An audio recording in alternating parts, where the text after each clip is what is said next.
Alrighty, legends, Lightroom has just dropped something spicy, and I reckon it's going to change how a lot of you edit. They've added these new adaptive color profiles, and no, this isn't just another preset gimmick. These things are smart, subtle, and they actually help speed up your workflow without nuking your image in the process. In this video, I'm going to show you how they work, how to get the best out of them, and a few sneaky ways to use them creatively in your edits, especially if you're working with portraits, landscapes, or surf action like I do. If you haven't seen me before, my name is Tom Woods, and I've been a full-time professional photographer since 2004, and since 2019 I have been teaching thousands of keen photographers via my online programs. If you would like to level up yourself, then please check out the links in the description below. But let's dive into Lightroom now and show you what these new color profiles are all about. Okay, so we are inside Lightroom, and I've got a few pictures up, and these are raw files, obviously. And raw files, as you probably know, they come out of the camera incredibly flat. So it doesn't matter what the lighting, they sort of look flat and lifeless, and they are designed to be pushed and pulled either way, and I'm sure you know that. But what we're trying to do today is show you a way of getting it like 20, 30, 40, up to 80% of it edited with this new color profile, the adaptive color profile, which you can find up here.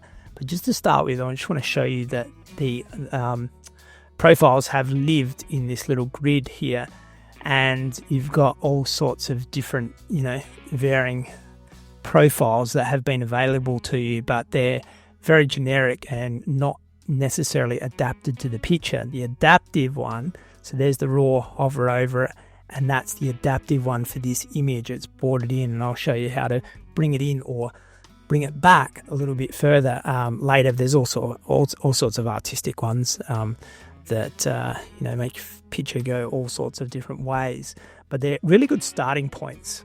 But I like the idea of the adaptive one because it is reading the image. So you don't have to go into these four squares here. You can just go into this drop-down menu here and go straight up to adaptive color.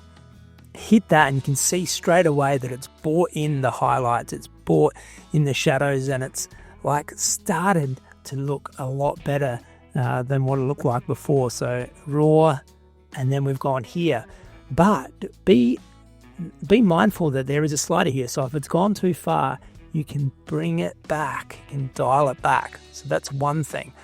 Or if it wasn't going all the way, you want to go further, you can bring up the intensity of it and go all the way up to 200 on the slider to get even more of an effect. I'm normally not going more because I want a bit more control. I'm normally going less. I'm normally going somewhere between 70% and up to 100%. But let's just leave it at 100 for the sake of this particular image.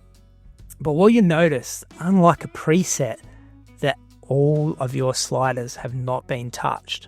We'll just go back to the raw, and a lot of people have a starting point of auto, and it's really good actually because it does that sort of gets you going. So if we hit auto, you can see that a similar sort of effect happened. But look down here in your sliders, it's brought the shadows area up plus 57.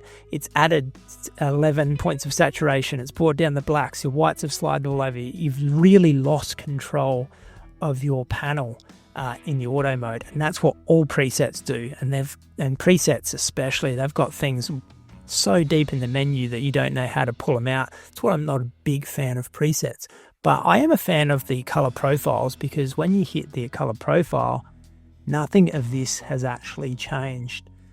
So now you can put your own stamp on it. So for starters, you can actually dial up whatever effect it was or dial it down. So we'll just say leave it at 91 here, and now I can start playing with the sliders, and it's my control. I can see what I've done, and I'll do all sorts to this image, and we haven't got time now to edit it, but it's given me a good starting point where it's sort of brought in and done some of the heavy lifting. For me, I would say it does about 30%. For some people, that probably does 80%. I'm just going to go into a different picture now, and this is a picture that will really show off its strength because it's underexposed, the subject's underexposed, so we'll see how well this adaptive color profile reads it. So we go into it, and it's really brought up the shadow areas, but it's done it in a non-destructive way, so all your information is there.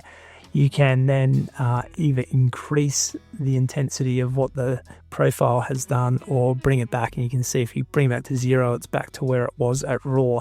So you can choose where that is, and then once again you can then go on from it. You can select skies, bring in the skies, whatever you need to do, but you've got way more control over your image and you're editing it a lot more non-destructively. So this is another one that's a bit overexposed, so it's brought down the exposure, it's brought into check. I would have to play around with color and everything like that to get that, even close to what I like it. But yeah, this image as well, here's a good example of an image where the auto, so if we did do auto like a lot of people do, and it's a good starting point. I'm not saying that it wasn't a good idea in the past, but if you hit auto, you can see that, we'll just go back, that the color balance is way off here, so we're going to have to fix that later. But you can see that on the sand, it's sort of starting to cook those highlights in the sand. I've noticed in the past that the adaptive color can do it without blowing out, and so you can see right there, I don't know if you notice the difference, but I can definitely see it on my screen that these whites are a lot more in check. And then once again, none of these sliders have been touched, and we can start pushing and pulling and getting that exposure how we want it, and that can go all the way through to a finished image. I'll show you a couple more because it is worth seeing it over different scenarios. So this is a backlit image. The adaptive color comes into effect. It's sort of brought in the highlights a lot, so once again you can pull down the effectiveness of that if you don't like that starting to go into the HDR look a little bit, especially if we go right to the end of the slider. So I would probably pull that back a bit and work on it from there. This is another one that will probably go into the HDR effect. That's a raw image there, looks pretty neutral. Go into the adaptive color and really makes a difference. Pops the greens, brings them out, brings out the shadow areas, but a little bit too much for my liking, so I would drag that back to 80. So another thing that so to save you time, the whole idea is to save you time. So if you've just come back from a shoot and this is your first image, well then you could go into adaptive color, hit adaptive color. You've got like a good starting point. You might want to just drag it back to 90 or 80, but then you go and select. So I'd go select all if I had all these pictures, but we've already worked on a lot of these pictures, but all the ones that haven't been worked on, you can sync, and then they will all be red and then adjusted for adaptive color. So you can see with this one, it's just brought in, it's checked the highlights, got the shadows in decent order, and then you can go from there. And once again, you can increase that effect or decrease that effect with this slider. So there you go, legends. Adaptive color profiles might seem small, but once you start using them, they can be a real game changer in your editing workflow. Whether you're chasing creamy skin tones or you don't know where to begin your edit, or you're trying to make those skies sing without butchering the rest of your frame, this is a smart new tool in the kit. Let me know in the comments what you reckon about these new profiles. I'm keen to hear how you're using them in your workflows, but get into it, fire up Lightroom, give them a crack, and I'll catch you in the next video.